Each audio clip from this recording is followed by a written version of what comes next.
another episode of SwillinGrog's Wonderful World of Beer. This time around I'll be reviewing Hacker-Pschorr Oktoberfest-Märzen, 5.8% alcohol by volume, a product of Germany. Now what more can I tell you about Hacker-Pschorr Oktoberfest-Märzen? Well, I've tried it once before, although that was a year ago, so I've never reviewed it, of course, so I'm most keen to get stuck into this. So without further ado, I'll open this bottle up, which is a swing top. Alright, nice pop there. Do like these, swing top caps. Okay, let's pour it out. There's a lot of nice smoke there too. Okay, so pouring it out into this nice Lowenbrau Stein. Okay, giving it a good pour there. So, let's make an assessment of the appearance. Well, the appearance is a very clear, coppery colour. You could say amber as well, but to me it's, just a very kind of rusty looking amber, more of a coppery colour. Hopefully the camera is picking that up, but yes, very dark and very much like, what the colour that you would expect of an Oktoberfest beer, perhaps a little darker in fact. It's got a moderate amount of carbonation. When I poured it, there was nearly 3 fingers of head. That's frothy, like off-white head. That's dissipating at a fairly rapid rate. But yeah, I think that's just a little over 2 there at the moment. But I must say, yes, it does look awfully good. So let's move on to the aroma.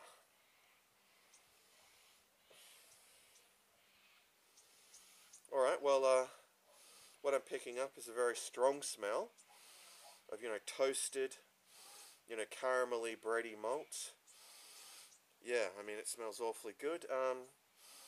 Not really picking up any hops there.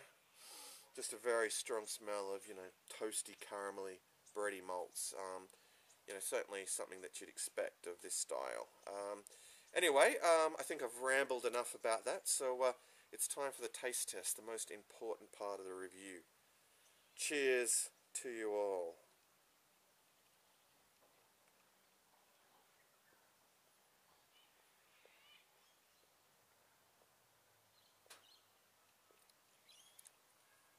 Alright, well, the taste, of course, really does follow the nose.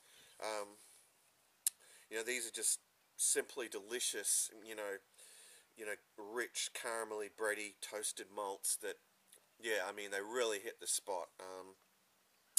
Yeah, I have to say this is a beer that, certainly seems to, have all the, hallmarks of, this Oktoberfest beer style. And I'm really enjoying it immensely, but I must have another gulp.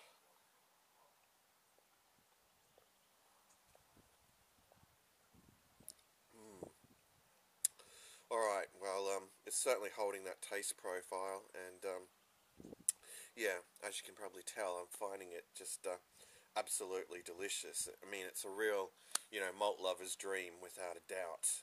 And, I really do enjoy my malt-driven beers. So, any of you who, like malt-driven beers, you're gonna really enjoy this. What would I say in terms of its drinkability? Well, it's astronomically high.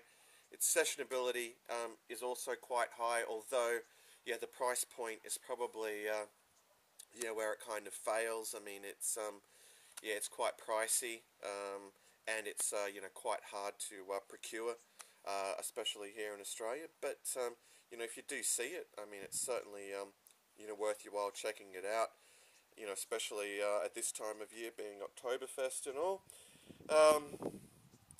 Yeah, what more can I say? Well, yeah, I just think it is superb. And before I give it a score out of 10, I must have another gulp.